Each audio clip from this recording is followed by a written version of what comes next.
لە خەلەکەت زەرەرت کردووە تیر و مایش نەیاوردە ئایا تو هەر ئەبێ زەکات بەی یان نا لەبەرەوەی زەرەرت کردووە با زەرەرەکەت لەوە زیاتر نەبێ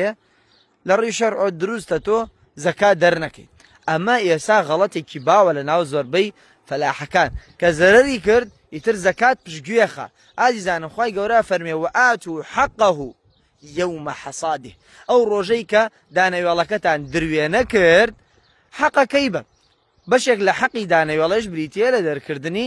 زەکاتی هیچ بەڵگەیەکی شەرعیش ئەوەمان پێ ناژێ ئەگەر تۆ زەرەرت کرد زەکات مەدە فبوویە کاتێ زەرەرەکەوێتە ناو دەغڵ و دانەکانمان ئەبێ ئێمە بیر لەوە نەکەینەوە زەکات بوڕین بەڵکو ئەبێ بیر لەوە بکەینەوە قسووریمان لە باسی زەکات وای کردووە خوای گەورە بارانی لێ بڕیوین وەکو پیامبەر صلی الله علیه وسلم فەرمێ هیچ قەومێ هیچ میلەتێ زەکات منع ناکەن ئیلا خوای گەورە قەترەی ئاسمانیشان لێ قەدەغاکە داواکەم لە خوای پەروەردگارەوانی کە زەرەر و زیانیان کردووە بە باشترین شێواز بۆیان قەرەبوو بکاتەوە و بەرەکەت بخاتە دانەوێڵەیان ئامین. السلام علیکم.